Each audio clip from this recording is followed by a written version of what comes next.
Okay friends, చూడండి cloth మీద ఇలా లైనింగ్ పరుచుకోవాలి. ఇలా లైనింగ్ వేసుకొని ఇప్పుడు దీన్ని గమ్ముతో అతికించుకోవాలి ఫ్రెండ్స్. నేను ఒకసారి చూపించబోతున్నాను చూడండి. ముందుగా చూడండి నెక్ పార్ట్ అతికించుకోవాలి. మనం నెక్ పార్ట్ అతికించుకోవాలంటే ఇలా నెక్ పార్ట్ ముందుగా మన వైపు వేసుకొని ఇలా చిన్న చిన్న డాట్స్లో పెట్టుకోవాలి ఫ్రెండ్స్. గమ్ము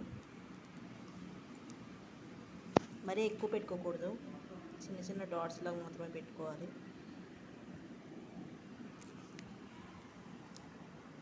చూడండి ఇలా చిన్న చిన్న డాట్స్ లాగా మొత్తం నెక్ అంతా పెట్టుకోవాలి. చూడండి ఫ్రెండ్స్, నేనైతే నెక్ అంతా పెట్టుకున్నాను.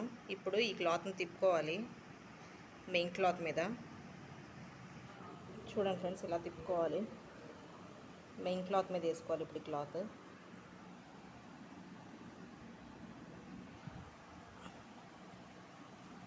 ఇటువైపు కూడా. సో చూడండి నెక్ పార్ట్ అయితే ఇలా కొంచెం గమ్ పెట్టుకొని అతికించుకోవాలి. సో చూడండి మ్యాక్సిమం అతికిపోయింది. ఒక్క 5 మినిట్స్ అయితే అతికిపోతుంది.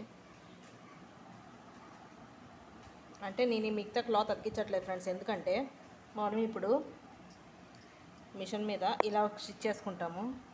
స్టిచ్ చేసుకున్న తర్వాత ఈ మధ్యలో ఈ పీస్ కట్ చేసి ఈ లైనింగ్ పీస్ కిందకి తిప్పుకొని మళ్ళీ దాని మీద ఒక మిషన్ స్టిచ్ చేసుకుంటాము. సో అలా వేసుకోవడం వల్ల మన హెమ్మింగ్ చేసే పని ఉండదన్నమాట నెక్ పార్ట్కి. సో అందుకే నేనైతే ఎక్స్ట్రా పీస్ ఏం అతికించట్లేదు.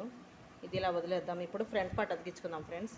అది ఎలా అతికించుకోవాలో చూపించబోతున్నాను. చూడండి ఫ్రెండ్స్, బ్యాక్ పార్ట్ అయితే అలా ఇక్కడికి వచ్చింది కదా. ఇప్పుడు ఫ్రంట్ పార్ట్ అతికించుకుందాం front part hands.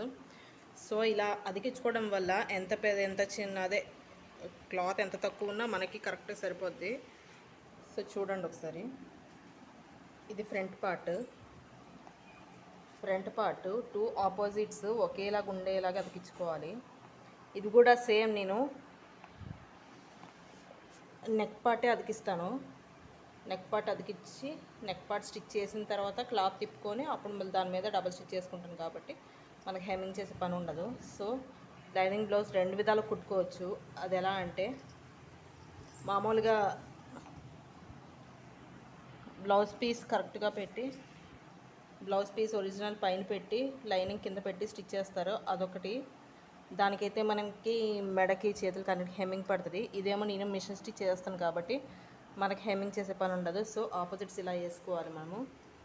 Front part opposites ఇలా వేసుకొని ప్రస్తుతానికి నెక్కి అతికించుకుంటాను. చూడండి నెక్ పార్ట్ అతికించుకున్నాను ఇలా గమ్ పెట్టి. ఇది ఇలా తిప్పుకోవాలి ఇప్పుడు ఒరిజినల్ క్లాత్ మీద. సో ఇలా తిప్పుకున్నాం కదా, అయిపోయింది. ఇప్పుడు ఈ క్లాత్ని అతికించుకోవాలి. ఇలా ఫ్రంట్ పార్ట్ కూడా అతికించేసుకున్నాను. ఇప్పుడు హ్యాండ్స్ అతికించుకుంటాను. హ్యాండ్స్ కూడా సేమ్ అలాగే అతికించుకుంటాను. ఇది మళ్ళీ మీకు ఎలా స్టిచ్ చేసుకోవాలో స్టిచ్చింగ్ వీడియోలో చూపిస్తాను. ఇప్పుడు హ్యాండ్స్ అతికించుకుంటున్నాను చూడండి. సో చూసారా, హ్యాండ్కి అయితే క్లాత్ సరిపోలేదు, ఒరిజినల్ క్లాత్ సరిపోలేదు, చాలా తక్కువ ఇస్తున్నాడు క్లాత్.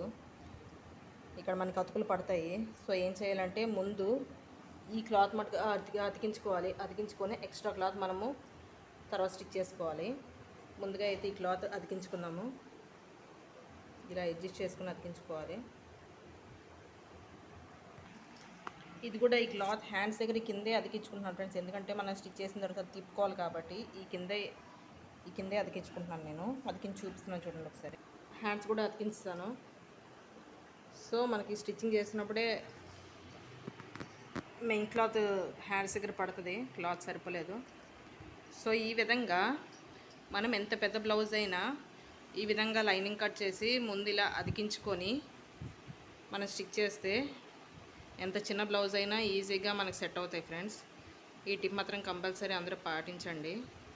ఎందుకంటే శారీలో క్లాత్ తక్కువ ఇస్తున్నాడు, అందులో క్లాత్ సరిపోక చాలా ఇబ్బంది పడుతున్నాం కదా. సో ఈ విధంగా స్టిచ్ చేస్తే మీకు ఈజీగా ఉంటుందని నేను అనుకుంటున్నాను. ఓకే ఫ్రెండ్స్, ఈ బ్లౌజ్ ఇప్పుడు స్టిచ్చింగ్ చేసి మీకు చూపించబోతాను. ఏమైనా డౌట్స్ ఉంటే నా కామెంట్ సెక్షన్లో కామెంట్ చేయండి. ఓకే ఫ్రెండ్స్, నా వీడియో మీకు నచ్చినట్టయితే నా ఛానల్ని సబ్స్క్రైబ్ చేయండి, లైక్ చేయండి, షేర్ చేయండి. అండ్ ఇలాంటివి మరెన్నో వీడియోస్ కోసం కామెంట్ బాక్స్లో కామెంట్ చేయండి ఫ్రెండ్స్. నేను కంపల్సరీ రిప్లై ఇస్తాను. అలాగే మీకు ఏదైనా డౌట్ ఉంటే అడగండి, నేను రిప్లై మాత్రం ఇస్తాను. Okay friends.